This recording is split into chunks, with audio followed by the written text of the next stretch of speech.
Un géant se cache dans le ciel. Kipu est le plus grand objet que nous ayons jamais découvert dans l'univers proche.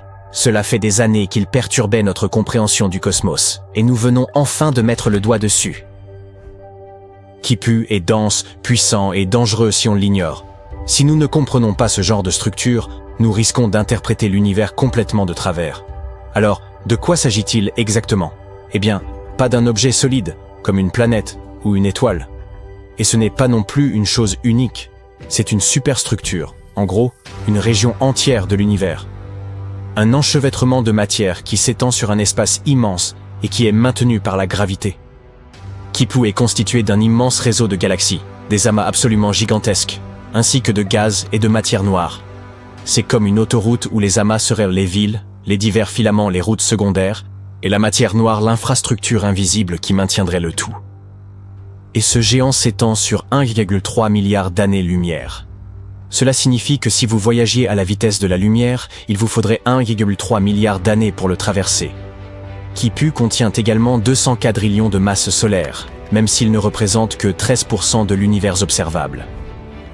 Le nom Kipu vient du système de cordes nouées utilisé par les Incas pour consigner des informations. C'était comme un système d'écriture. Dans ce système, chaque nœud, chaque couleur et chaque torsion racontait une histoire, des chiffres, des impôts, des récoltes et ainsi de suite. Ainsi, lorsque les astronomes ont découvert cette structure colossale dans l'espace, longue, enchevêtrée et ramifiée comme des cordes, ils se sont dit que ce nom lui conviendrait. De plus, la forme de la structure est assez proche de celle des quipus incas. Il y a un long filament central, et des filaments plus petits se ramifient sur les côtés. Le plus fascinant dans tout ça, c'est que Kipu n'est pas seul. Lorsque les scientifiques ont cartographié cette partie de l'univers, ils ont en fait découvert 5 de ces structures massives. Elles ne sont pas apparues tout d'un coup. Elles se sont formées au cours de milliards d'années, sous l'effet de la gravité qui a lentement rassemblé la matière. Au total, ces géantes contiennent près de la moitié de tous les amas de galaxies de cette région, 30% de toutes les galaxies, et un quart de toute la matière de l'univers observable. L'équipe qui a découvert Kipu a utilisé une astuce ingénieuse. Elle a recherché les rayons X provenant des amas de galaxies. Ces amas ne sont pas seulement remplis de galaxies, ils contiennent également du gaz extrêmement chaud. Ce gaz est si chaud qu'il rayonne dans le spectre des rayons X, que nous ne pouvons pas voir à l'œil nu, mais grâce à certains télescopes. Si ces rayons X sont si intenses, cela signifie qu'il y a là une quantité énorme de matière, galaxies, gaz et matière noire, attirées par la gravité. C'est dans ces zones que l'univers est le plus dense et le plus compact.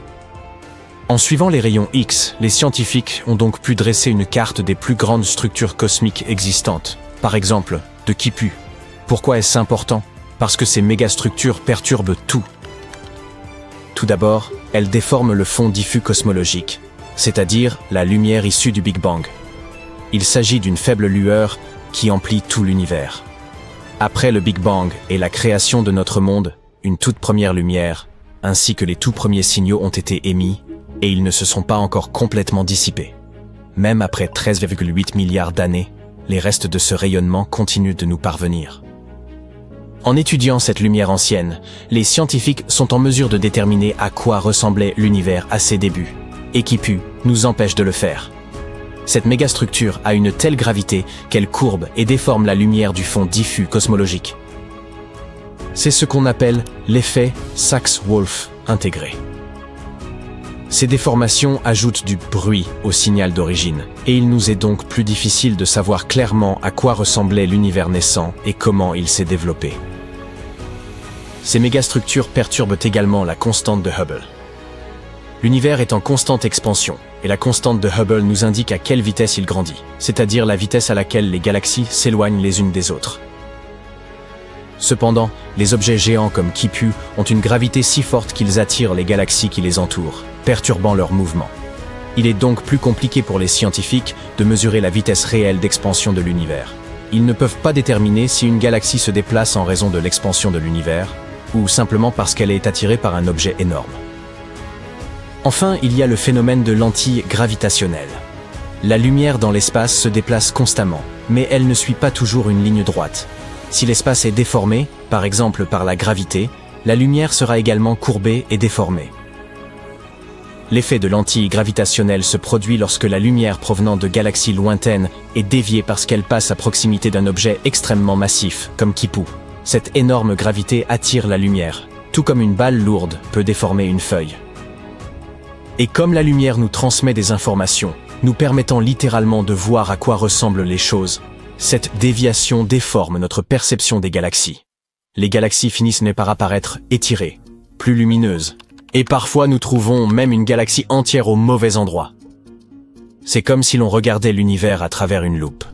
Si l'on n'y prend pas garde, on risque de mal interpréter ces déformations, et alors notre image du monde se trouve toute faussée. Heureusement, ces superstructures mystérieuses ne sont pas apparues comme par magie. Les astronomes soupçonnaient l'existence de quelque chose de ce genre, mais ils n'en étaient pas certains. Notre meilleur modèle de l'univers s'appelle le lambda CDM.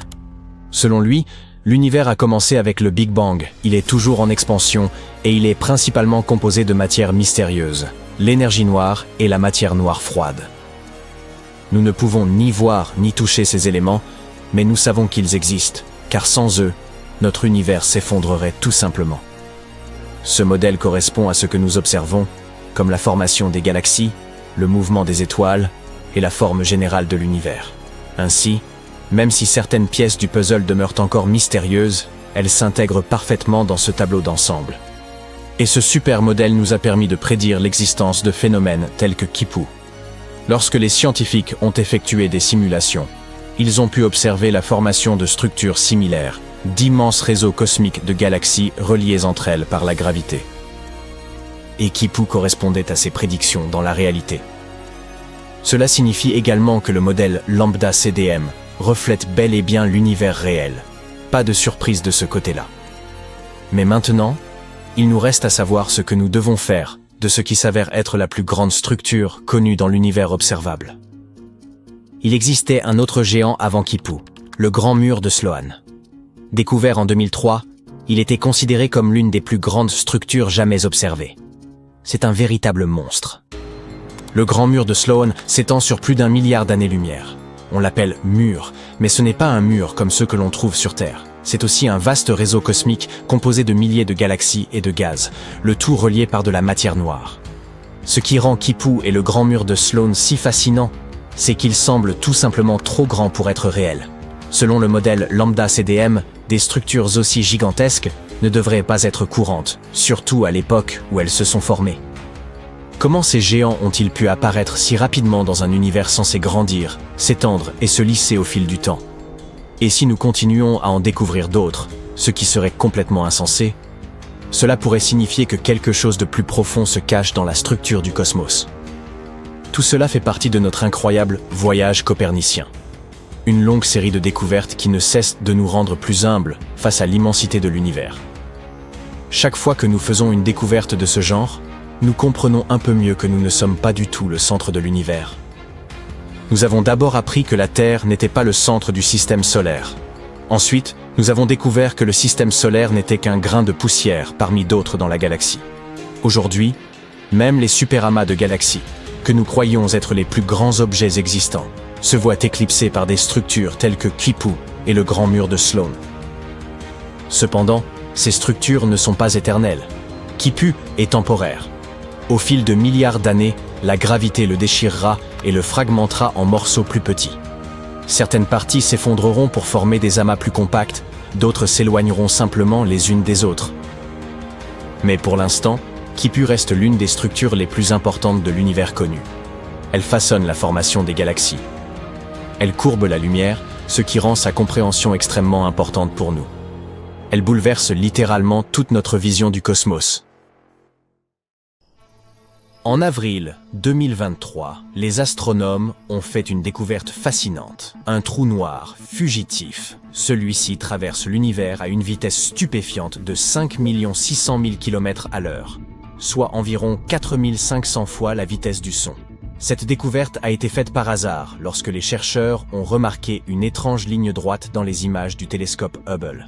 Après une analyse approfondie, ils ont compris qu'il s'agissait d'un trou noir en mouvement. Ce dernier comprime les gaz sur son passage, générant littéralement de nouvelles étoiles le long de sa trajectoire. Il laisse ainsi derrière lui une magnifique traînée d'étoiles qui s'étend sur 200 000 années-lumière. soit l'équivalent de la longueur de 2 voies lactées. L'une des extrémités de cette traînée d'étoiles semble se connecter à une petite galaxie lointaine, d'où le trou noir provient probablement. Il est probable que 2 trous noirs supermassifs tournaient l'un autour de l'autre, jusqu'à ce qu'une autre galaxie, avec son propre trou noir supermassif, arrive et en éjecte un des deux, d'où son nom de fugitif. Il est possible qu'il existe une 9e planète, surnommée Planète 9, dans notre système solaire. Si cette planète est réelle, elle se trouverait bien au-delà de Pluton. Les astronomes émettent cette hypothèse en raison des mouvements inhabituels de certains objets rocheux proches de Neptune, comme s'ils étaient influencés par la gravité d'une immense planète invisible. La planète 9 pourrait être une géante gazeuse ou de glace, avec une masse 7 fois supérieure à celle de la Terre. Selon une des théories, elle aurait existé au sein de notre système solaire avant de percuter un objet massif qui l'aurait propulsé sur une orbite extrêmement longue autour du Soleil. La découverte de cette planète pourrait révolutionner notre compréhension du système solaire. Un nouveau télescope, doté de la plus grande caméra numérique jamais conçue, commencera ses observations du ciel en 2025. Peut-être découvrira-t-il enfin cette planète mystérieuse. En 2023, une autre découverte époustouflante a été réalisée grâce au télescope spatial James Webb, qui a identifié plus de 500 objets similaires à des planètes dans la nébuleuse d'Orion. Certains de ces objets ont une masse comparable à celle de Jupiter et sont appelés objets binaires de masse jupitérienne, ou jumbo pour les intimes. Ils flottent librement sans étoiles et ne sont ni véritablement des étoiles ni des planètes. Encore plus surprenant, environ 42 paires de ces objets orbitent l'un autour de l'autre, un comportement inattendu pour des planètes. De plus, des objets de cette taille ne devraient normalement pas se former et exister sans être liés à une étoile. Les astronomes cherchent à comprendre ce phénomène. Peut-être que ces jumbos se sont formés dans des régions où la matière suffisait pour créer de gros objets planétaires, mais pas assez pour former des étoiles. Ou bien ont-ils tous été éjectés de leur système stellaire? Ce mystère nécessite désormais une étude approfondie. Le trou noir situé au centre de notre galaxie, Sagittarius A, a été par le passé un objet particulièrement étrange. Heureusement, il n'a pas pris la fuite comme l'autre trou noir mentionné plus tôt, mais il a présenté des comportements singuliers. Les astronomes ont découvert 2 structures supermassives appelées boules de Fermi et boules Rosita, qui s'étendent sur environ la moitié de la largeur de notre galaxie et dominent la Voie lactée depuis plus de 2 millions d'années. Les scientifiques estiment que c'est notre trou noir qui serait à l'origine de ces bulles, ayant probablement traversé une phase d'activité maximale avec une éruption énergétique spectaculaire qui aurait duré environ 100 000 ans. Cet événement aurait ainsi laissé ces immenses bulles. En 2023, le télescope spatial James Webb a capturé une image remarquable et extrêmement détaillée d'objets appelés Herbig Haro, en particulier ceux nommés Herbig Haro 4647. Ces objets sont principalement constitués de jeunes étoiles entourées de magnifiques nappes de nébulosité. On y observe des étoiles enveloppées d'un disque de matière qui les alimente et soutient leur croissance au fil de millions d'années. Ils se trouvent à environ 1470 années-lumière. Toutefois, ce ne sont pas vraiment eux qui retiennent notre attention. Ce qui est bien plus captivant, c'est cet étrange objet juste en dessous, une structure spatiale qui ressemble à un point d'interrogation. Qu'est-ce que c'est? Personne ne le sait avec certitude. Sa couleur orange-rouge suggère qu'elle pourrait être très éloignée, peut-être même à des milliards d'années-lumière, bien au-delà de notre galaxie. Certains pensent que ce mystérieux point d'interrogation pourrait résulter de la fusion de 2 ou plusieurs galaxies. L'une d'elles était probablement une galaxie spirale déformée, d'où sa forme légèrement courbée, représentant peut-être les queues arrachées en tournoyant l'une vers l'autre. L'autre aurait été plus petite et plus ronde, ressemblant à une galaxie sphérique classique. Les dynamiques gravitationnelles ne cessent de nous surprendre. Les astronomes se sont lancés dans la recherche de mégastructures extraterrestres. Ils estiment que si une civilisation intelligente existe quelque part, elle pourrait avoir construit d'immenses structures pour alimenter leur technologie, comme les sphères de Dyson, des structures hypothétiques entourant des étoiles pour capter leur énergie. En analysant les données historiques de télescopes qui détectent des signaux infrarouges, Ils ont repéré des signaux inhabituels qui pourraient indiquer la présence de telles structures. Actuellement, 7 candidates potentielles ont été identifiées, toutes provenant d'étoiles naines rouges, plus petites, plus rouges et moins massives que le Soleil. Un autre institut de recherche a trouvé 53 autres candidates. La cause exacte de ces signaux reste incertaine. Il pourrait s'agir non pas de sphères de Dyson, mais de grands débris spatiaux. Il semble qu'il y ait de mystérieuses structures au cœur de notre galaxie. En 2023, le télescope spatial James Webb a capturé une image détaillée de la région de Sagittarius C, située près du centre de la Voie lactée. Cette image a révélé une zone dense où se forment des étoiles, avec de nombreuses jeunes étoiles et des nuages sombres qui bloquent la lumière des astres situés derrière. C'est un endroit aussi encombré que chaotique, avec environ 500 000 étoiles de différents âges, tailles et couleurs. Les scientifiques l'étudient maintenant pour mieux comprendre la formation des astres. Mais ce qui est vraiment étrange, c'est qu'ils ont découvert autre chose. Une vaste région d'hydrogène ionisé, visible en cyan sur l'image. Cette zone mesure environ 25 années-lumière de long et entoure la partie inférieure d'un nuage dense. Il semble aussi y avoir des structures, en forme d'aiguille, apparemment disposées de manière aléatoire, et les astronomes n'ont aucune idée de ce qu'elles sont. Ils vont donc devoir étudier cela plus en détail. Les astronomes ont découvert une galaxie massive extrêmement rare, appelée JWST 7329, et elle est d'une ancienneté impressionnante. Notre univers a environ 13,8 milliards d'années, mais les étoiles de cette galaxie semblent s'être formées il y a environ 13 milliards d'années, soit seulement 800 millions d'années après le Big Bang. De plus, cette vénérable galaxie possède une masse stellaire 4 fois plus grande que celle de notre Voie lactée actuelle. Cette étrange découverte remet en question nos connaissances sur la formation des galaxies et la nature de la matière noire. D'après ce que nous savons, les galaxies n'auraient même pas dû se former aussitôt. Il n'aurait pas dû y avoir suffisamment de matière noire pour cela. Pourtant, c'est bien le cas. Il est donc possible que nos modèles aient besoin d'une révision.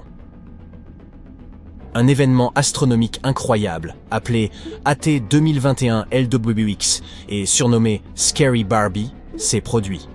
C'était un éclat d'énergie extrêmement brillant survenu le 13 avril 2021. Il s'agit de l'un des événements les plus énergétiques jamais observés dans l'espace. Il n'y avait ni galaxie ni quasar à proximité. Alors, qu'est-ce qui a bien pu se passer ? Initialement, les astronomes pensaient qu'un trou noir supermassif attirait une énorme étoile. Mais après quelques recherches, ils croient désormais que cela pourrait être dû à un trou noir géant qui aurait englouti une grande quantité de gaz, peut-être un immense nuage moléculaire. Ce trou noir titanesque aurait une masse comprise entre 100 millions et 1 milliard de fois celle du Soleil. Et c'est l'un des trous noirs les plus massifs et les plus actifs connus. Les astronomes ont trouvé le plus ancien filament de la toile cosmique jamais observé. La toile cosmique désigne une immense structure de l'univers constituée de filaments interconnectés de galaxies et de matière noire. Ils agissent comme une ossature pour les galaxies et autres structures, jouant un rôle crucial dans leur formation. Le filament découvert est composé de 10 galaxies étroitement regroupées et s'étend sur plus de 3 millions d'années-lumière. Ce filament est très ancien, puisqu'il serait apparu seulement 830 millions d'années après le Big Bang, probablement ancré par un quasar lumineux. Cette découverte nous pousse à reconsidérer la manière dont les galaxies se forment, et à réfléchir à ce qui s'est produit dans notre univers après le Big Bang. Il est possible qu'il existe un univers parallèle, une sorte de miroir sombre d'une autre, où le temps s'écoule à rebours. Cet univers inversé pourrait être à l'origine de la matière noire, cette substance invisible omniprésente dans notre cosmos. De plus, il pourrait exister de nombreux autres univers, où une version exacte de vous-même s'est réveillée ce matin, mais a opté pour un t-shirt blanc au lieu d'un rouge, altérant ainsi complètement le cours de sa vie. Commençons par cette mystérieuse matière noire. Elle représente la majeure partie de la masse de l'univers, mais nous ignorons encore sa fonction exacte et son origine. En effet, la matière noire ne se comporte pas comme la matière ordinaire. Elle est invisible et intangible, mais nous en percevons l'existence à travers ses effets gravitationnels. Malgré leurs différences, la matière ordinaire et la matière noire semblent coexister en harmonie. Certains chercheurs estiment même qu'il doit exister un lien entre elles. Et une nouvelle théorie suggère que chaque mouvement de la matière ordinaire pourrait avoir une contrepartie dans un univers miroir de matière noire, formant ainsi un pont entre ces deux réalités. Dans la matière ordinaire, il existe une curieuse coïncidence. Les neutrons et les protons ont des masses presque identiques. Cette similitude permet leur liaison et assure la stabilité des atomes, rendant possible l'existence de tout ce que nous percevons. Si les protons étaient légèrement plus lourds, l'équilibre serait rompu, et les atomes ne se formeraient pas. Dans cet hypothétique univers miroir, les choses pourraient s'être déroulées différemment. Il est envisageable que l'équivalent du proton ne s'associe pas aux autres particules, engendrant ainsi des neutrons isolés, potentiels composants de la matière noire. Cette théorie propose également que la matière noire pourrait posséder sa propre chimie, avec des atomes et même un tableau périodique distinct. Pendant longtemps, les scientifiques ont pensé qu'il n'existait qu'une seule forme de matière noire. Bien que ces particules partagent certaines caractéristiques, comme leur quasi-invisibilité, elles pourraient différer en termes de taille, de vitesse et de leur influence sur la matière ordinaire. Si cette hypothèse s'avère juste, cela pourrait impliquer que des interactions entre notre univers et l'univers miroir aient eu lieu dans le passé. L'étude de la formation des éléments dans les premiers instants de l'univers pourrait fournir des indices à ce sujet. L'idée d'un univers inversé a suscité un vif intérêt et même une certaine perplexité au sein de la communauté scientifique ces dernières années. Les astronomes se servent du modèle lambda CDM pour expliquer la composition et le fonctionnement de notre univers. Selon ce modèle, l'essentiel de l'univers serait principalement formé de deux composantes, l'énergie sombre et la matière noire. L'énergie sombre agit comme une force répulsive qui accélère l'expansion de l'univers, tandis que la matière noire, avec sa gravité invisible, joue le rôle de ciment cosmique en reliant les structures entre elles. Les objets visibles tels que les étoiles, planètes et comètes ne représentent qu'une infime fraction de l'ensemble. Ce modèle décrit également le Big Bang, l'origine de l'univers à partir d'un état extrêmement chaud et dense, et la manière dont il a évolué au fil du temps. Bien que ce modèle soit largement accepté, il ne parvient pas à expliquer tous les phénomènes cosmiques observés. Si vous deviez représenter ce modèle sur une feuille de papier, cela ressemblerait à une pile de crêpes superposées. Chaque crêpe symbolise une version de l'univers à un moment précis. L'univers d'hier se situerait en dessous de celui d'aujourd'hui, mais il serait légèrement plus petit. À terme, vous observeriez que l'histoire de l'univers prend la forme d'un immense cône inversé, dont la pointe minuscule correspond au Big Bang. Au-delà de ce point, nos instruments actuels ne permettent pas de remonter davantage dans le temps, nous laissant dans l'incertitude quant à ce qui pourrait s'y trouver. Par ailleurs, les événements immédiatement postérieurs au Big Bang demeurent également mal compris. Toutefois, en appliquant simplement les principes mathématiques, il est possible que l'univers s'étende au-delà de ce point crucial. Cela pourrait suggérer un mouvement en sens inverse, formant un cône similaire et inversé, où le temps s'écoulerait à rebours, du moins selon notre perspective. Cette hypothèse alternative remet en cause non seulement notre compréhension des origines de l'univers, mais soulève aussi des interrogations sur les principes fondamentaux de la physique. Toute cette effervescence autour d'un univers miroir provient en partie des découvertes faites par ANITA, un instrument scientifique stationné en Antarctique. Cet appareil a détecté des particules à haute énergie peu communes, semblant émerger des glaces polaires. Le problème de ces particules, c'est qu'elles ne se comportaient pas selon les lois de la physique préalablement établies. Les chercheurs supposent qu'il s'agirait d'une forme de rayon cosmique. Ces particules voyagent depuis l'espace, traversent la Terre, puis en ressortent. Cependant, les particules que nous connaissons ne devraient pas agir ainsi, car elles sont censées entrer en collision avec les éléments à l'intérieur de la Terre et ne pas émerger de l'autre côté comme celles-ci le font. Elles semblent opérer à la fois dans le sens avant et dans le sens inverse. À ce jour, il n'existe aucune preuve tangible d'un univers miroir. Il est possible que ces particules soient simplement d'une nature encore inconnue, nécessitant des études approfondies pour expliquer leur comportement atypique. Un peu comme avec des enfants de 4 ans. Mais que se passerait-il s'il existait non pas un seul autre univers, mais une multitude d'entre eux? Ce concept de multivers découle de théories telles que celle de l'inflation, qui postule que notre univers a traversé une phase d'expansion extrêmement rapide à ses débuts. Bien que l'inflation se soit arrêtée dans notre voisinage cosmique il y a des milliards d'années, il est probable qu'elle se poursuive dans d'autres zones du multivers, donnant naissance à des univers distincts avec leurs propres lois physiques et des caractéristiques uniques. Notre univers est le seul à notre connaissance qui soit capable d'abriter la vie. Par exemple, nous bénéficions d'étoiles stables qui fournissent la chaleur nécessaire, essentielle, pour que la vie puisse se développer. Nous disposons également d'une abondance d'éléments comme le carbone et l'hydrogène, indispensables à notre existence. L'hypothèse du multivers offre une explication sur les raisons pour lesquelles notre univers présente des conditions si favorables. Elle suggère qu'il pourrait y avoir une myriade d'autres univers, aux conditions très variées, rendant l'apparition de la vie dans au moins l'un d'eux plus plausible. Une des implications fascinantes de la théorie du multivers est l'idée de double ou de sosie, des copies exactes d'individus existant dans des univers parallèles. Cette notion propose que dans l'immensité du multivers, il pourrait exister d'innombrables scénarios où des versions identiques de nous-mêmes vivent des expériences similaires en même temps. Avant de nous lancer dans l'exploration de différents univers, nous devons peut-être encore approfondir la compréhension du nôtre. Prenons l'exemple de la galaxie AGC 1 149 050, située à environ 250 millions d'années-lumière de nous. À première vue, elle semble ordinaire, mais en y regardant de plus près, il semble qu'elle pourrait ne contenir aucune matière noire. Si d'autres galaxies similaires à celle-ci étaient dans la découverte, cela pourrait bouleverser notre conception de la formation des galaxies. On pense généralement que la matière noire est indispensable à ce processus, jouant le rôle d'une colle qui maintient le tout ensemble.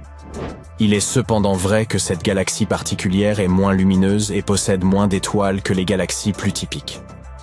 Lors de sa découverte en 2019, les scientifiques ont d'abord supposé qu'elle pourrait ne pas contenir de matière noire en raison de la vitesse à laquelle elle tournait. La vitesse de rotation d'une galaxie nous informe sur la quantité de matière qu'elle contient. En comparant cette vitesse avec les objets visibles, les astronomes peuvent estimer la quantité de matière supplémentaire, telle que la matière noire, qui devrait être présente. Et dans le cas de cette galaxie, les calculs suggèrent qu'il n'y en a pas du tout. Parmi les nombreuses hypothèses, il en existe une qui suggère que la matière noire pourrait ne pas exister. Une étude récente avance que nous recherchons peut-être une chose qui n'est tout simplement pas réelle. Selon cette théorie, notre compréhension de la gravité pourrait être insuffisante pour expliquer les comportements inhabituels de certaines galaxies. Au lieu d'attribuer ces comportements à la matière noire, il serait donc possible que nous ne comprenions pas entièrement le fonctionnement de la matière ordinaire. Ces conclusions s'appuient sur une théorie dite de la dynamique newtonienne modifiée, qui suggère que la gravité pourrait se comporter différemment à de très grandes distances ou à des vitesses très faibles. Imaginez un endroit où un seul jour dure plus longtemps qu'une année entière. Sur Vénus, un jour, c'est-à-dire une rotation complète sur son axe, est aussi long que 243 jours sur Terre. Et ce qui est encore plus étrange, en dépit du fait que Vénus connaisse un jour sans fin, c'est que son année est plus courte que celle de la Terre. Alors que la Terre met environ 365 jours pour effectuer une orbite complète autour du Soleil, Vénus le fait en seulement 225 jours. Donc, d'une certaine manière, pour Vénus, un jour est plus conséquent qu'une année entière. Vénus est une planète étrange de façon générale. On la surnomme la jumelle de la Terre en raison de nos ressemblances, bien qu'elle soit un peu plus petite que notre planète. Mais il y a aussi des différences drastiques. Par exemple, elle tourne dans le sens opposé, ce qui signifie que le Soleil s'y lève à l'ouest et se couche à l'est. Et Vénus n'est pas la seule à danser selon son propre rythme. Uranus en fait de même. Et enfin, c'est un peu la folie sur Vénus en termes d'atmosphère. Quand vous êtes debout sur Terre, vous ne ressentez pas vraiment le poids de l'air autour de vous.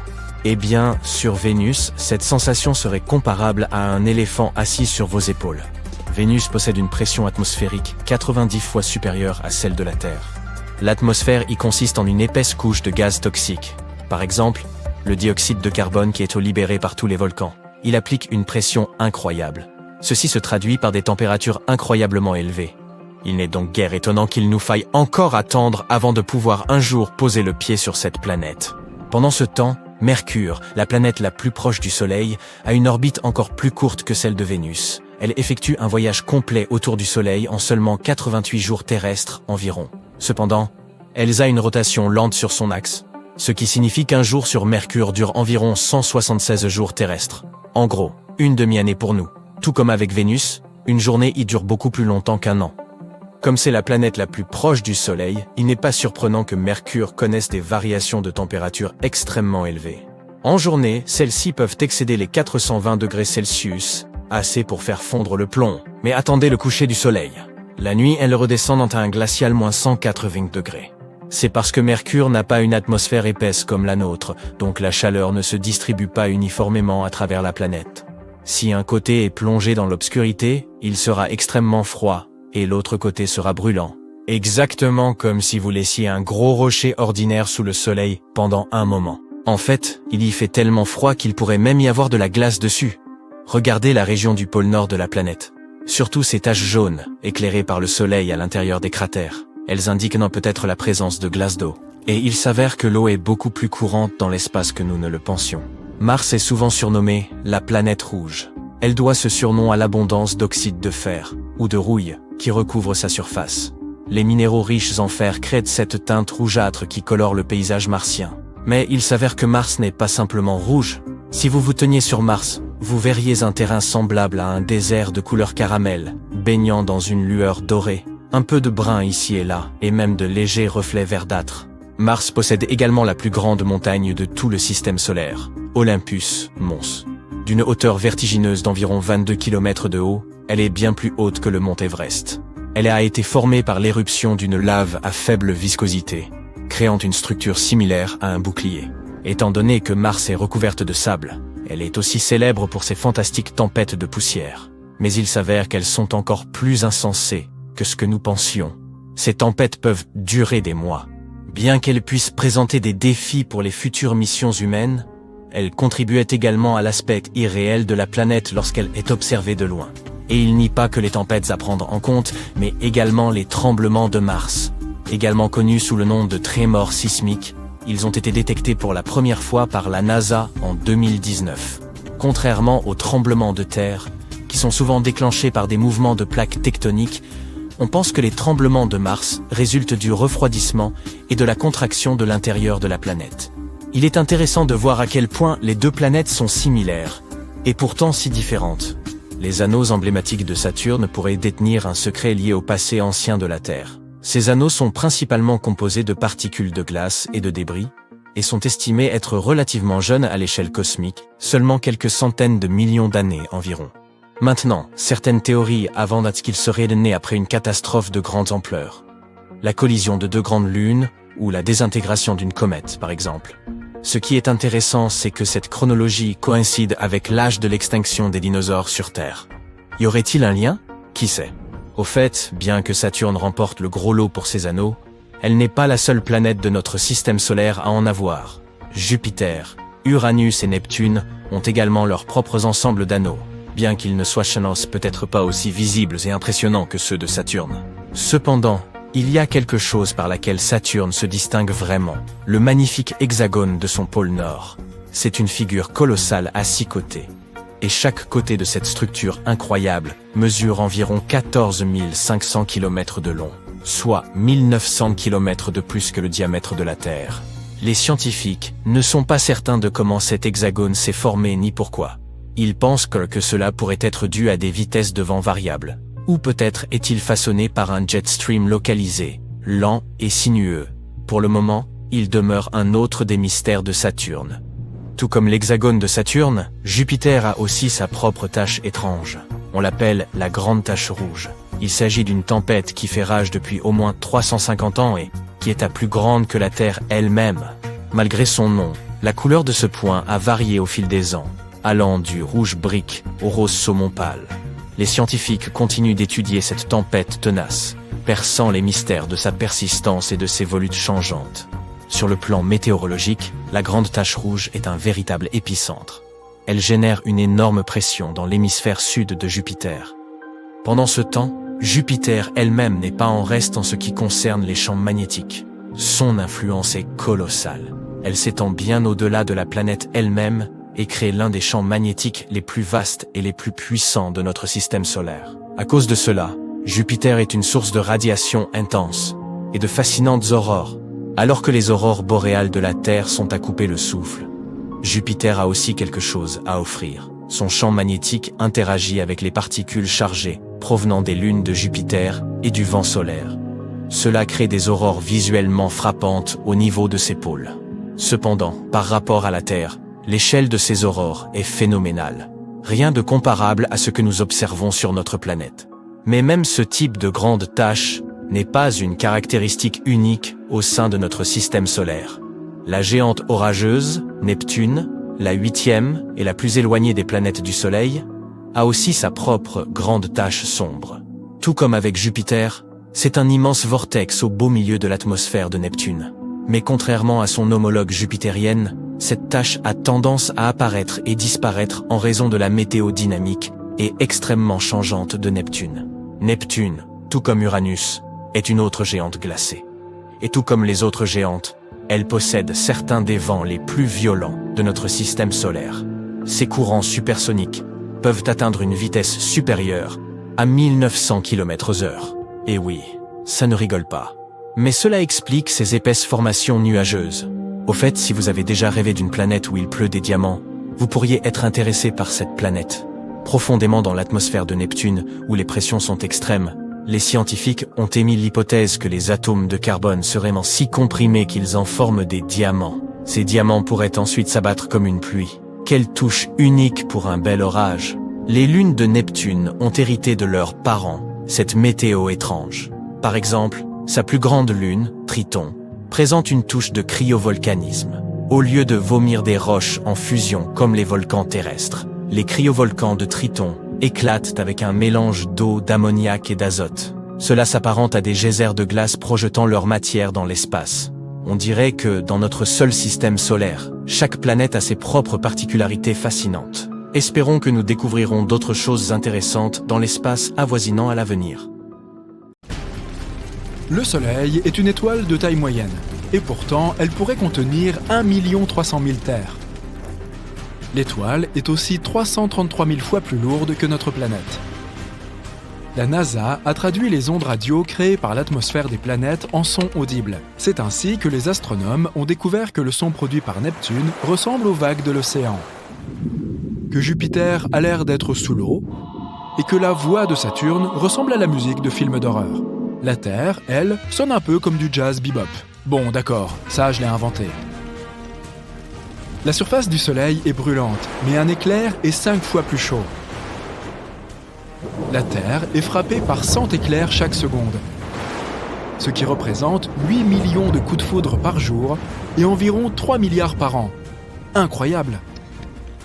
Si tu parviens un jour à aller sur la Lune et à voir des traces de pas récentes, cela ne veut pas dire qu'il y a quelqu'un d'autre avec toi. Les empreintes de pas ou d'autres marques du même type peuvent subsister 1 million d'années là-bas, car la Lune ne possède pas d'atmosphère. Il n'y a pas de vent, même pas une petite brise qui pourrait, même lentement, effacer ces empreintes. Les astronomes ont trouvé le plus grand trou que nous ayons jamais vu dans l'univers. On l'appelle le vide géant et il s'étend sur une surface d'1 milliard d'années-lumière. C'est par accident qu'il a été découvert. L'un des membres de l'équipe de recherche s'ennuyait un peu et a voulu vérifier comment les choses se déroulaient dans la direction du point froid. Il s'agit d'une anomalie dans la carte du fond diffus cosmologique, ou FDC en abrégé. Il s'agit d'une faible lueur qui atteint notre planète depuis différentes directions et remplit l'univers. Elle traverse l'espace depuis près de 14 milliards d'années et constitue ce qui reste de la production lumineuse qui a suivi le Big Bang. Alors, tu tombes en plein cœur d'un trou noir et tu te prépares donc à une triste fin. Pas de panique. Tomber dans un trou noir ne te détruira pas nécessairement, toi ou ton vaisseau spatial. Il faudrait choisir un trou noir de grande taille pour survivre.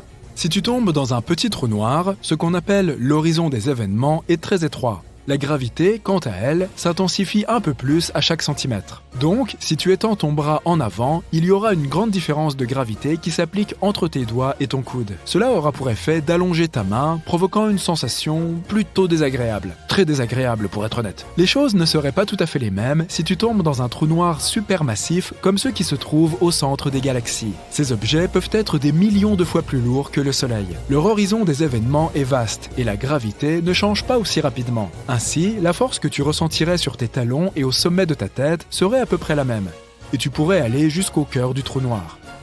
Enfin, cela reste à prouver. Si tu regardes un film très touchant dans l'espace et que tu te mets à pleurer, tes larmes ne couleront pas. Elles s'accumuleront autour des globes oculaires. Tes yeux deviendront trop secs et tu auras l'impression qu'ils brûlent. Tout liquide exposé sur ton corps s'évaporera, y compris à la surface de ta langue. En parlant de brûler, c'est une chose que le feu ne peut pas faire dans l'espace. En effet, le feu peut se propager quand il y a un flux d'oxygène. Et comme il n'y en a pas dans l'espace, une fois qu'elles ont explosé, les étoiles ne sont pas censées revenir à la vie.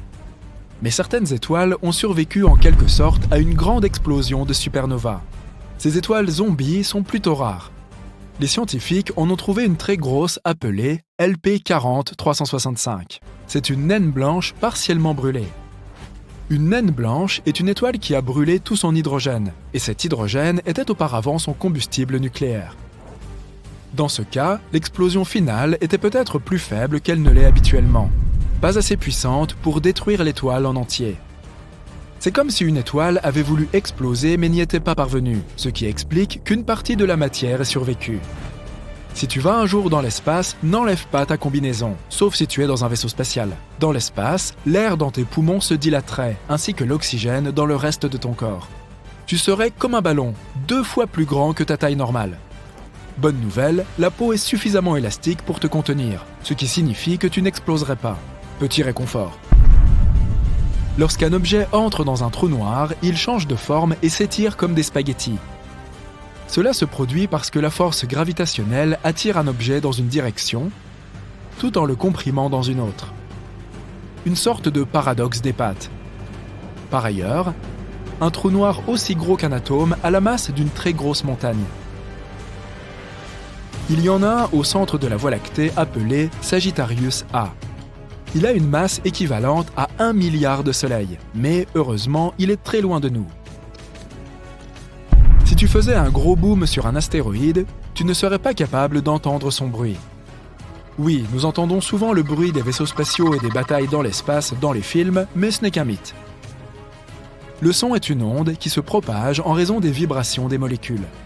Une personne frappe des mains à quelques mètres de toi. L'onde sonore commence à pousser la première molécule d'air à côté du claquement, puis la deuxième, la troisième, et ainsi de suite, jusqu'à ce que l'onde atteigne ton oreille. Pour diffuser le son, nous avons donc besoin de molécules comme l'air ou l'eau. Dans l'atmosphère, les ondes sonores se propagent très bien, mais l'espace est un vide. Donc, il n'y a rien à y entendre. Tu peux taper bruyamment dans tes mains, mais il n'y aura pas de molécules capables de vibrer et de transporter ce son. Donc, pour avoir une conversation, il faut soit une radio, soit une très bonne lecture des lèvres. Les météoroïdes sont en orbite autour du Soleil, tandis que la majorité des débris d'origine humaine sont en orbite autour de notre planète. Par exemple, nous avons lancé près de 9000 engins spatiaux dans le monde, des satellites aux fusées. Même les plus petits morceaux peuvent endommager un engin spatial à des vitesses aussi élevées. Galaxies, planètes, comètes, astéroïdes, étoiles, les corps spatiaux sont des choses que nous pouvons réellement voir dans l'espace. Mais ils représentent moins de 5% de l'univers total. La matière noire, l'un des plus grands mystères de l'espace, est le nom que nous utilisons pour désigner toute la masse de l'univers qui nous est encore invisible. Et il y en a beaucoup. Elle pourrait même constituer 25% de l'univers. L'énergie sombre constitue les 70% restants de l'univers. Ça fait bien 100%, non ? Maintenant, regardons la Lune. Elle nous regarde toujours d'un seul côté. Cela signifie que la Lune a un côté sombre et que les rayons du Soleil ne l'atteignent jamais. C'est un mythe. Le fait est que la Lune est liée à la Terre par la gravitation. Il y a des jours et des nuits là-bas aussi. C'est juste que sa rotation est parfaitement alignée avec celle de la Terre. Ainsi, lorsque tu regardes la Lune, tu ne vois qu'un côté. Bien qu'il y ait aussi des jours où le Soleil y brille, donc ce n'est pas la face cachée, c'est la face éloignée. Et nous avons même des photos de cet endroit. Et il y a l'un des plus grands cratères de tout le système solaire, le bassin du pôle Sud-Aitken. Il est aussi large que 2 États du Texas. Yeehaw! Un mythe qui s'est aussi révélé faux insinuait que personne ne serait jamais allé sur la Lune. Ceci est la combinaison spatiale originale des premiers astronautes qui y sont allés. Regarde la semelle de la chaussure. Certaines personnes prétendent qu'il est impossible qu'ils aient pu laisser des empreintes comme celle-ci. En fait, c'est possible. Sur la Lune, les astronautes portaient des bottes supplémentaires par-dessus leur combinaison, et leurs semelles correspondaient parfaitement aux empreintes de pas sur la Lune. Les astronautes n'en ont pas eu besoin quand ils ont quitté la Lune, et les ont jetées quand la marche lunaire a été terminée. Ils ont d'ailleurs laissé beaucoup de choses là-bas. Ils ont même jeté les accoudoirs des sièges du module lunaire pour réduire son poids. En comptant toutes les missions lunaires Apollo, le poids total des déchets sur la Lune s'élève à environ 187 tonnes, y compris plusieurs rovers lunaires, des débris de vaisseaux spatiaux, 6 modules lunaires et toutes les expériences laissées derrière. C'est comme 3 Boeing 737. Un autre mythe sur le Soleil est qu'il est jaune. On va t'envoyer dans l'espace pour celui-ci. Tu regardes par la fenêtre et il est blanc. Le Soleil nous semble jaune seulement à travers le filtre de notre atmosphère. La composition de l'air et son épaisseur déforment juste la lumière de l'étoile. Mais les étoiles ont tout de même des couleurs différentes. Les étoiles plus froides ont des couleurs orange et rouge vive. Ce sont généralement de très vieilles étoiles, plus vieilles que notre Soleil. Mais les étoiles jeunes et très chaudes sont d'un bleu vif. Le Soleil se situe à peu près au milieu de ce spectre. Passons à un autre mythe, concernant les astéroïdes. Nous devons voler un peu plus loin que l'orbite de Mars. Wow! Nous voici dans une ceinture d'astéroïdes, et nous devons constamment esquiver des roches géantes et des blocs de glace. On s'est retrouvé au milieu d'un nuage dense et concentré en astéroïdes. Non, pas vraiment. Le fait est que l'espace est énorme, et les distances sont incroyables. Tous les rochers et débris de la ceinture d'astéroïdes ne représentent que 4% du poids de la Lune. Donc il n'y en a vraiment pas tant que ça là-bas. Pour comprendre la dimension du vide dans l'espace, regarde la collision de 2 galaxies. Il y a des milliards d'étoiles dans chacune d'elles. Si on les mélange, il est peu probable qu'il y ait des collisions. Même ici.